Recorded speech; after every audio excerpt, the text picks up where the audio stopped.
Hey, my name's Will, N5OLA. I like to rebuild Heathkit transceivers, and that's another way of saying I like to make my life as difficult and problematic as possible. What could be more problematic than tearing down a Heathkit HW-16 transceiver down to the chassis and rebuilding it? And what could be more fun? Come along, let's do it. These are my new workbenches, by the way, and I love them. Here's my rigs. Here's some HW-101s awaiting restoration. I'm taking a break from these. I've done so many 101s. It was time to get back to the basics, like this one. Picked this up on eBay in unknown condition. Inside is full of the usual dust and grit. These can caps will need to be replaced, excuse me. I like this rig because this has one of the copper-clad chassis. Sometimes they're not copper-clad, but this one is, and I really like these. Here's my plan for this baby. Oh wow, look at all that dust. Damn. We're going to completely strip this chassis. We're going to remove everything and start over. And we're going to follow the manual just as if this were a Heathkit straight out of the box. Once everything is removed, I'm going to depopulate this board of most of the components. I'm going to remove the crystals. I'm going to remove the transformers and all the resistors. There are not that many resistors on this thing, and so it's not a difficult job. Now, if it was a 101, I would only replace those that were out of tolerance because there's about 100 and something of them. But on this one, we have about, 30. So it's not a difficult job. I don't know if this chassis is going to clean up or not. And so, I don't know, I'm going to do my best. I don't want to sand it down completely because then I'll lose my silk screening. But then again, I have done these where I just said, screw the silk screening. I really want this chassis to look good. And then I just go through with a label maker and do a clear label right across there. Bottom cover's in good shape. This is going to clean up nice. And there's the inside. Yep. Old electrolytic's going to come out. It's going to be quite a job. There's a lot here, but it's actually a lot of fun. What we want to do now is start tearing it apart. And there's no real rhyme or reason to it. Main thing is you need a box because everything you take off, you need to keep it together. What I like to do is I like to start out by taking everything off the PC board and then disconnecting everything attached to the PC board, remove it, and start depopulating it. But that's just me. All this stuff's going to have to come off anyway for a total teardown. Doesn't really matter which order. Okay, I've got everything desoldered from the board, all the coax, everything. And now, I did have trouble with some of these screws. They were really locked up. One of them I had to drill out with this guy, but I got it. Now, the removal of the board. And there's the board, complete with dust devils. I don't think I've ever seen a board quite this dirty. What I'm going to do now is wash the board. I want to remove these components and then wash it again, but this is just a little too disgusting to work with right now. So wash it first, pull the components, wash it again. And I'm just using plain old dish soap. I'm now going to put this in the convection oven just for about 15 minutes. Let it get nice and dry. I've got the convection oven at 150. So while that board is baking, I'm going to start removing components. I'm starting out under these can capacitors here, here, and here. I'm removing all the old carbon composite resistors, the wire wound resistors. I'm going to recap this with the Hayseed Hamfest can caps, so I'm not going to need a lot of these wires and whatnot. But anyway, for right now, I'm just going to start disconnecting everything. I'm going to keep all my wires because there may be a step that calls for that length of wire. I'm going to try to leave some of the wiring intact on the octal socket because there's no real reason to reinvent the wheel. The exact wire lengths are already attached. A lot of them attached then to the board. And so I'm just going to keep those wires on there and pull that off.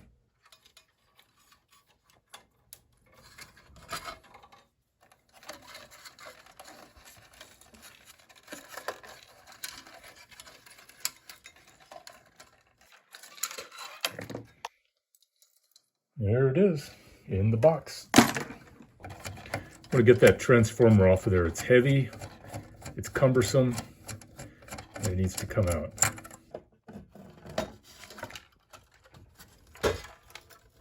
I really like the teardown phase because you can't really go wrong.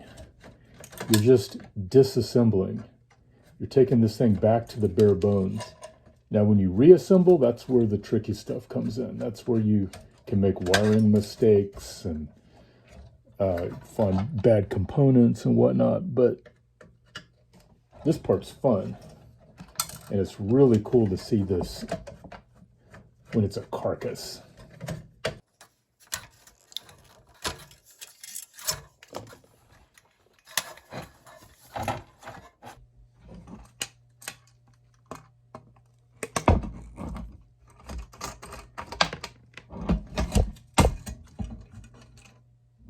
As before, whenever I hit some of these larger carbon comp resistors, I'm just going to clip them out and toss them.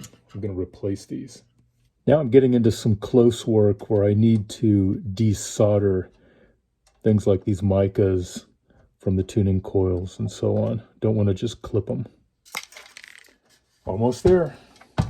Okay, here comes the band switch.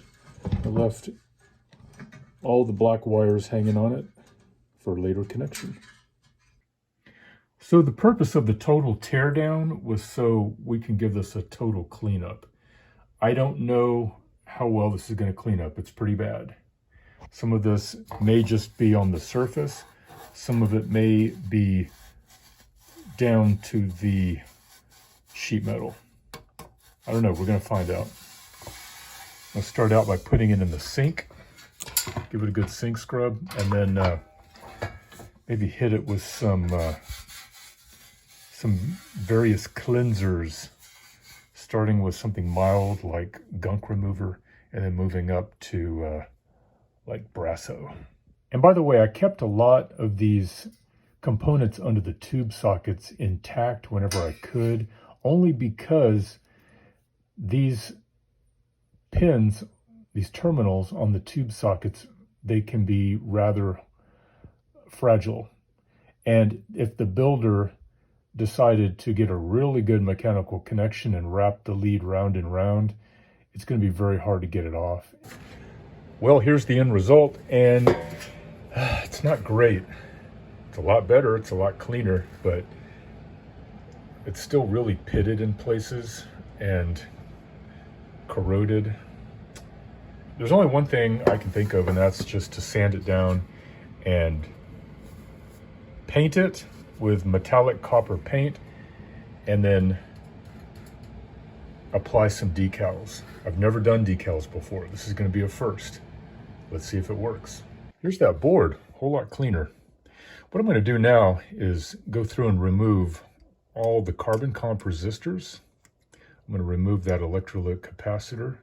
I've got some new neon bulbs, so I'm going to go ahead and replace that just in case. I'm going to replace that mylar, that transistor, and I guess that's about it.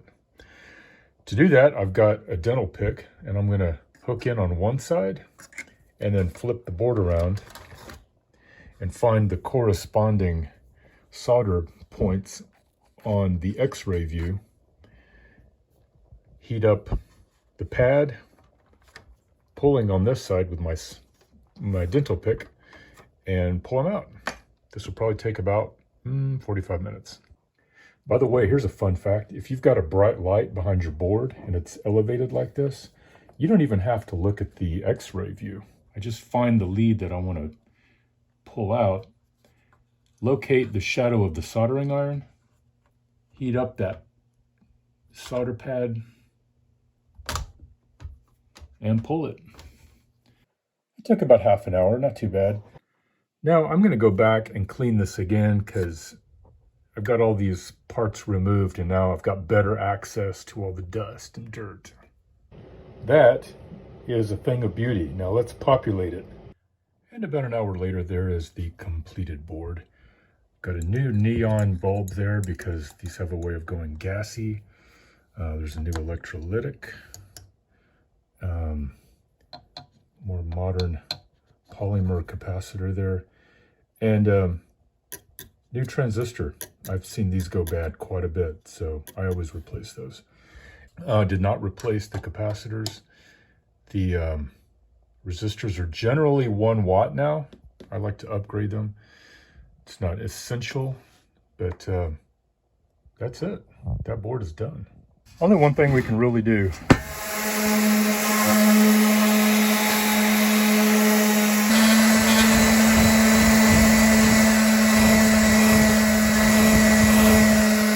And there it is. Lovely.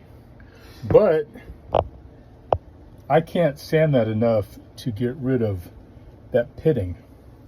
This is Krylon metallic copper paint. It's got little flecks of real copper in it.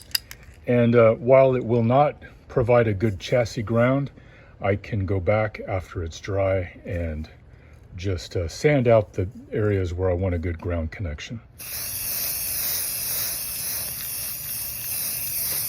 So this is more or less what the bottom looked like. You can see these tarnish marks that do not come off with any kind of cleanser that I've been able to find. No polish, nothing will get that out. So what I did was I put a very fine grit of sandpaper on my orbital sander, and that's the result. Here is the upper cabinet. It's not in bad shape. It doesn't have any big dents. It's a little bowed, but I can knock that out. Thing is, paint's not all that great, so I think I'm going to go ahead, sand it a bit, and paint it. I have some custom mixed Heathkit green, and this is going to look really good repainted.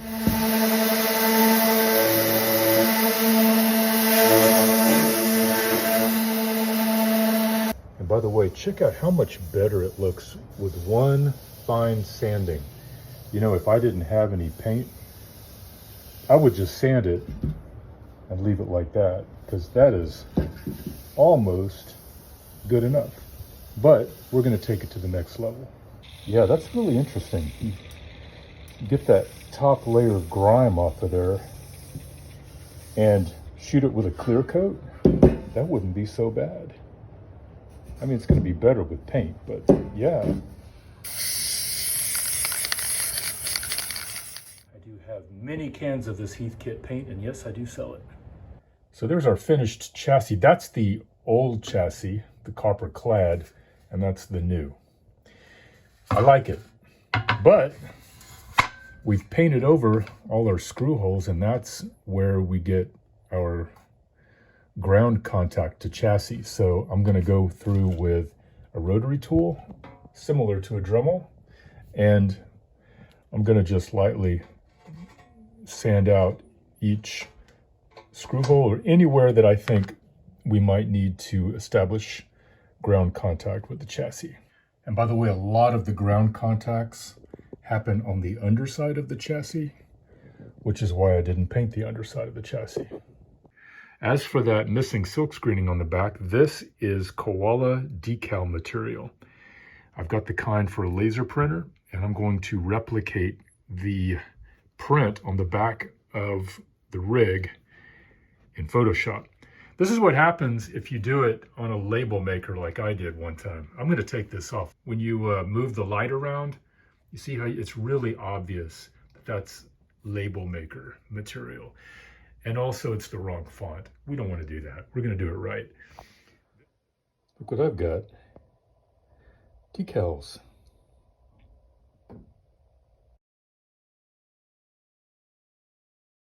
So here's an unrestored HW-16, and look how the PC board is flat against the chassis. Heathkit realized later that that's not good. The copper of the PC board does not react well with sheet metal over time. If you look at an HW-101, you'll notice that the PC board looks like it's raised, and it sits on lock washers, and that's where it establishes the ground contact, and that just keeps the copper of the board separate from the chassis. So that's what I'm going to do with this one. I'm just going to sand out at each screw hole, and then we're going to use lock washers. Okay, so at this point my chassis is prepped, and now I'm just going to start on page 10 of the manual and build the kit. For the transformer, I'm going to treat it with OSFO to stop the rust, and then when that dries, I'm going to paint it with Rust-Oleum flat black. I'm up to page 13, and I've got quite a bit mounted. As you remember, I did cheat a little, and I left some of the components on the tube sockets and so on. I want to point out, this is a Hayseed Hamfest can cap to replace the one that was on there. And while I've got a lot of space, I went ahead and installed some of the resistors. These are really hard to get to once everything's put together, so I'm going to just save myself a little frustration and get those in there now. Following the manual, I've got the various controls and whatnot connected to the front panel, and the front panel is connected to the chassis. I sanded the edge of the PC board all the way around, and as mentioned before, we're going to do the PC board installation using lock washers to establish ground between the chassis and the PC board. I've got lock washers positioned over each of the holes. This can be very frustrating, but what I want to do is try to center this so that every screw goes right through a lock washer, and if one of them shifts just a little bit, you got to start over. As I'm going through, I'm having trouble getting this to seat, so I'm going to use my dental pick just to make sure each screw is aligning with a lock washer and going into a hole. And then when it looks like all the screws are going into a hole, I'm going to hope to God the lock washer hasn't slid out, because then you got to start over. And you want every single one of these screws to have a lock washer under it, otherwise you're going to have a weak ground at that point.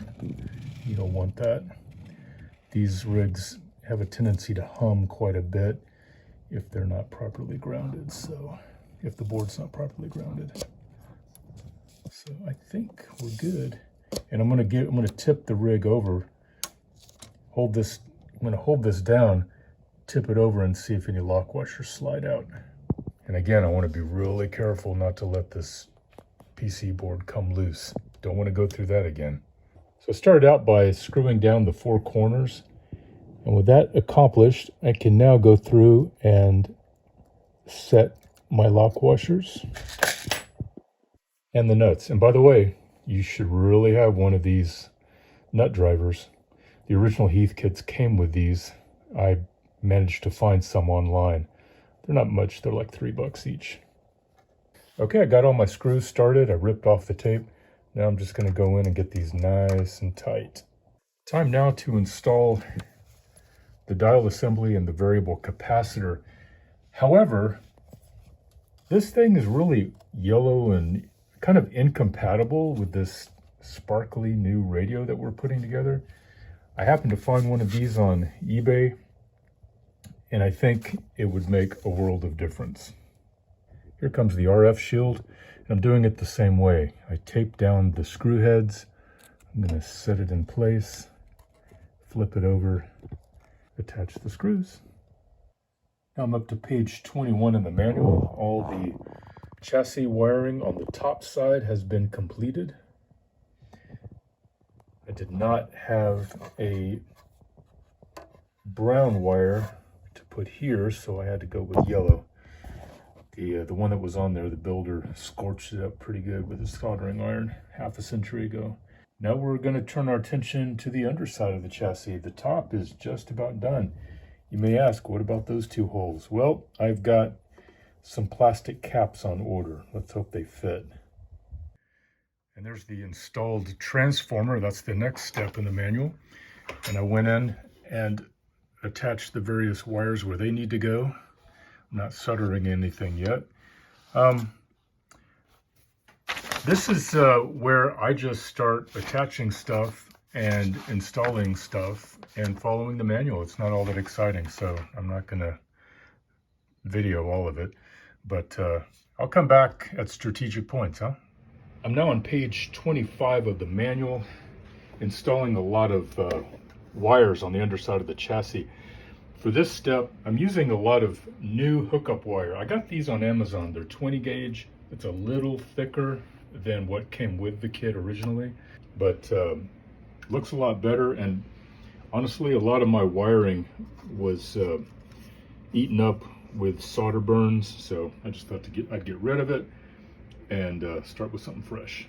This 2-in-1 electrolytic capacitor I've replaced with 2 individual capacitors. I did not have axial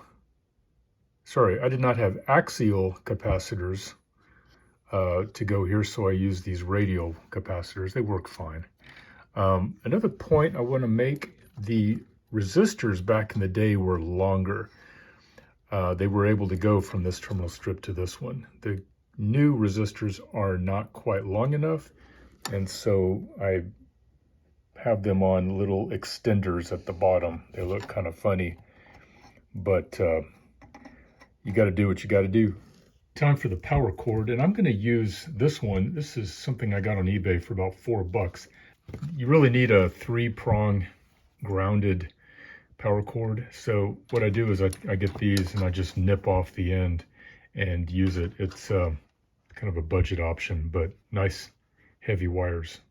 One thing I should have thought about before installing the transformer, I cannot enlarge this hole now because I'm going to end up drilling a hole right into the transformer. So I'm going to end up just having to put a grommet there and run my line cord in and just tie a knot in the back. I don't like doing that, but I think that's what I'm going to have to do. And there it is. Got one end going to the switch and another going to the terminal strip, and then I attached the ground to a solder lug right behind the ground connection there. And that knot is nice and snug. It's not coming out. Now I'm positioning the shield. Note how it shines. That's Brasso. Installation of the band switch.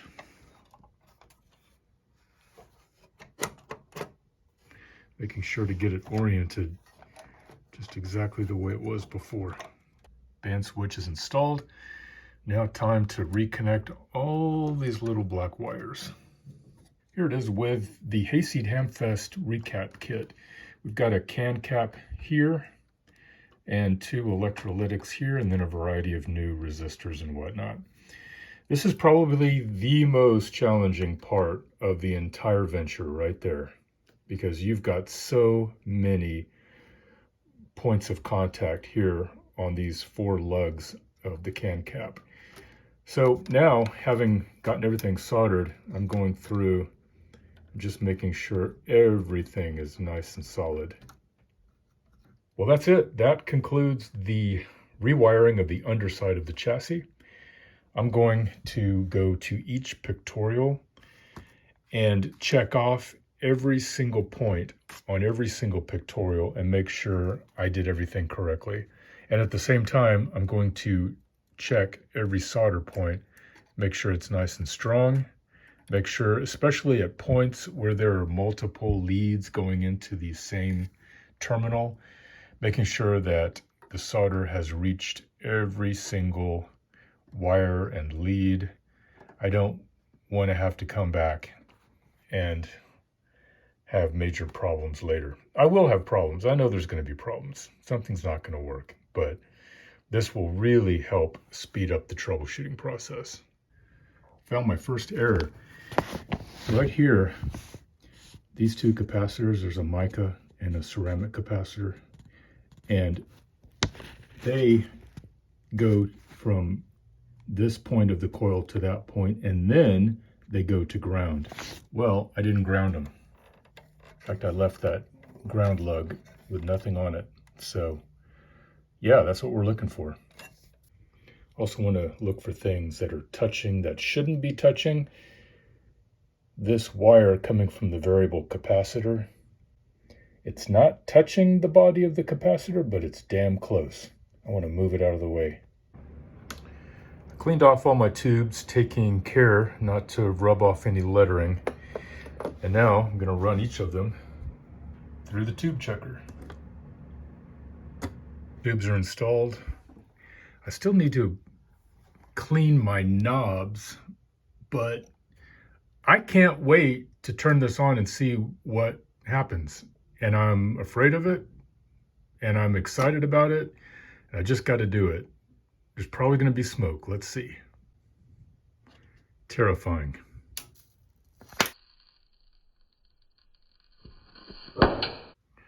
Despite all the pyrotechnics, that was nothing but one bad resistor, the one that connects to the antenna jack. I don't know if it was just bad or if there's a short somewhere on the line. Let's see. Look what I found along the way. I was not careful. Okay, there's our new resistor. I used a 1-watt resistor this time, and I used a sleeve just to make sure nothing's contacting over here. I don't know what that was all about, but I'm glad I got to see that this black one was loose. Got it back soldered. Let's try it again. Oh, scary. Did it again. Okay, so I removed that resistor altogether, and when I power up, I see that we have about 700 volts going to the antenna jack. That is not good. That's coming through the coax here at the band switch and through the tank coil, and we need to track that down. Woo. All right, here's our schematic. The 700 volts comes in at point D, and we need that to fire up the finals. However, that 700 volts is coming back through here and coming out at the antenna jack. That's bad. I suspect capacitor C19 should be blocking that voltage, and it's not. C19 is right here, and I'm going to replace it because I think that's our culprit right there. All right, there's our new capacitor in place, pulled from this donor rig. Let's see what happens. I have not yet reconnected that resistor. I just want to see if we're still getting voltage to the antenna jack. Let's see. And no, we're not. Just minuscule amounts. That's exciting. Most exciting of all is that we figured it out on our own. We know that 700 volts is coming in here. Why is it coming out here? It's not getting blocked. Capacitors block DC voltage. That was the problem right there. Got the resistor back in place, going to the antenna jack. And now I'm going to fire it up again, and if I don't see any smoke, I'm going to connect it to an antenna and a speaker and see what happens after that. She's on, and she's not smoking. We already know it passed the smoke test. Now let's see what kind of audio we get. If we get any audio.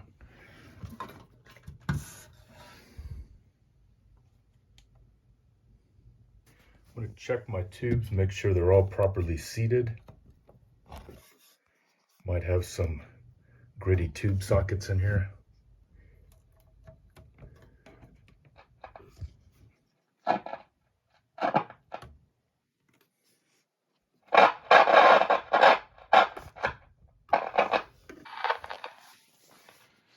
hear audio trying to come out.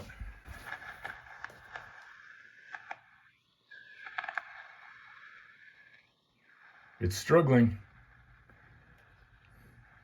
I think we have a tube that's not getting good contact. I see they're all lit up.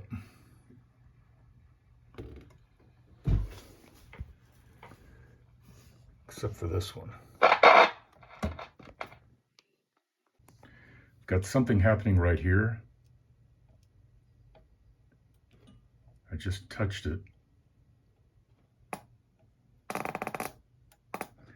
You got a bad contact there. Found another problem. I don't know if this is my fault or not, but that trace right there was broken. And so there's a capacitor here that was not in circuit, as well as whatever this is, I'm not sure. But I put a little bandage there, just soldered a piece of wire to connect the two traces.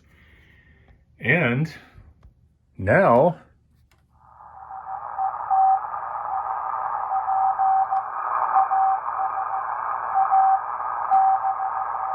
that's exciting.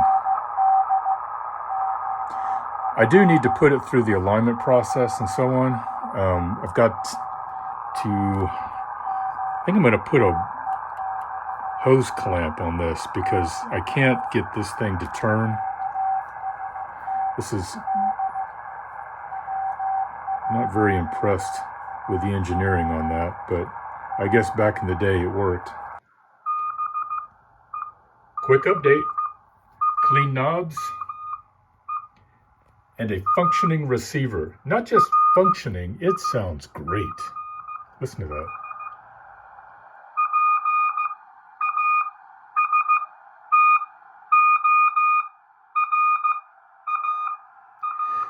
That's 15 meters at about 9 p.m. Listen how clean the receiver is. Not a whole lot of background noise. Not a whole lot of static. Just pure signal. And I'm just so happy because when you tear something like this down to the chassis, you have literally hundreds of points where you can screw up. And I did screw up a couple of times, but it works. The receiver works. Now the fun part, getting the transmitter to work. By the way, you want to hear my side tone? Sounds almost like the old spark gap telegraphs. This is what they typically sound like. And you can change the side tone pitch just by substituting a higher value resistor, which is what I did. I don't know if I'm going to keep that low pitch, but I kind of like it. Before I do anything else though, I need to clean up. This is my workspace. Man.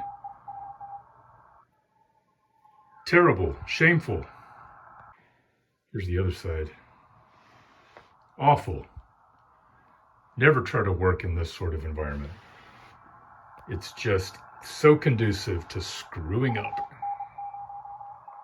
I was having issues with V7, the oscillator tube, and so I, of course, immediately came to the schematic where you can find the voltage. Where's V7? There it is. You've got your voltages for each pin. The ones in the oval are receive. The ones in the rectangles are for transmit when you're key down. This is an awkward way to do voltage checks. If you have a Heathkit HW-16, for instance, you can do all your checks tube by tube. These are the receive voltages. These are the transmit. There's nothing like that on the HW-16. So I just put these tables together so that I could go through each pin. I know what voltages I need and what both in receive and transmit.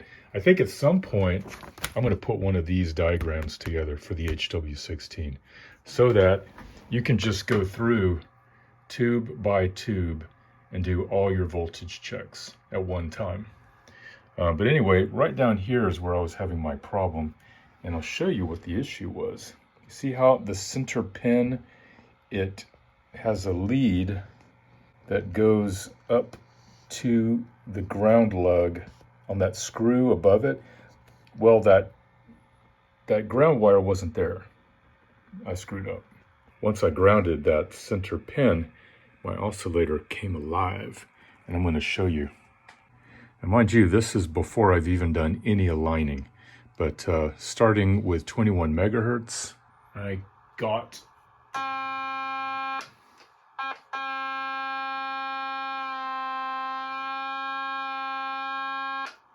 about 45 watts. Again, that's before the alignment process. So go to 40 meters, get 50 watts. That's what we want. And then let's check 80. I'll need a different crystal for that. Okay, switching to 80 meters. This is an 80 meter crystal. 50 watts. That's super encouraging. So now I just need to put it through the alignment process. That's a little bit complicated on these rigs, but let's do it. Actually, I decided to take a different course. This was the original neon bulb in the rig. This is a replacement. It's slightly smaller, and when swapping them out, we get a much nicer tone. And I'm going to leave it like that. By the way, about that resistor, R63, it's a 470K resistor. Most people bump them up to about 1 meg or even 1.5 meg to get a better tone. Right now, I've got a 1.5 meg in there. If I had the original 470K, it would be very shrill. These are the alignment pages. It's a lot, but you do it once, you probably never have to do it again, or not for a very long time. Another thing I want to do is replace that darkening resistor. It calls for a 2 watt 22K resistor there. That's what I installed. However, it's not taking the heat very well, so I'm going to bump it up to maybe 3 or 4 watts. Some of these alignment procedures require quite a bit of contortion. Take this one, adjusting L8. You have to find the terminal point where you're going to touch your positive probe. And you come around on this side with your screwdriver, and you've got to get it into that teeny tiny slot. And you have to be keyed down for this. So with your arm, you're holding down your key, adjusting this, and watching your meter at the same time. It's pretty cool. When it comes time to neutralize the finals, you're supposed to remove this red wire from pin 2 of tube V9. That's the final tube. And I find it's actually easier to just go to the other end of the wire and remove it from the power level pot on the front panel. That's a whole lot easier. And I just put a piece of tape on there just to make sure it doesn't touch anything. The other part of that neutralization process is you're supposed to detach one end of this capacitor. By the way, why does it have that burn mark on it? I don't like that. I may replace that. Anyway, you're supposed to remove one end of that capacitor and then one end of that choke. What I do is I just connect the capacitor to the end of the choke there, and then I just have to remove that one lead of the choke. And then you just desolder that one lead, pull it up out of the way while you're doing the alignment, and then you can just pop it right back in there and resolder. It's a lot easier. And there's our new 2 watt resistor to replace the one that was gradually baking in there. I don't know if that's going to improve anything. We'll see. Time to take it out for a drive. And to do that, I'm going to pair it up with my HG10B VFO and see how she performs. I'm excited. I really didn't expect it to come out so well so fast. Anyway, let's get her on the air.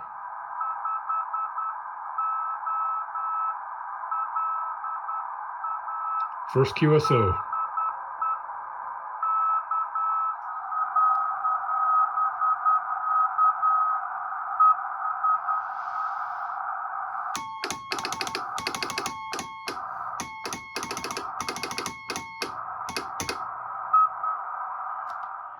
Time to put the lid down, but before I close her up, I just want to take one last look at this beautiful radio.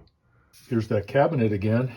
I did end up giving it a light sanding with very fine sandpaper after the initial painting, and then I painted it again, and it really came out nicely. And now goodbye to all that work. Who knows when it'll ever be seen again.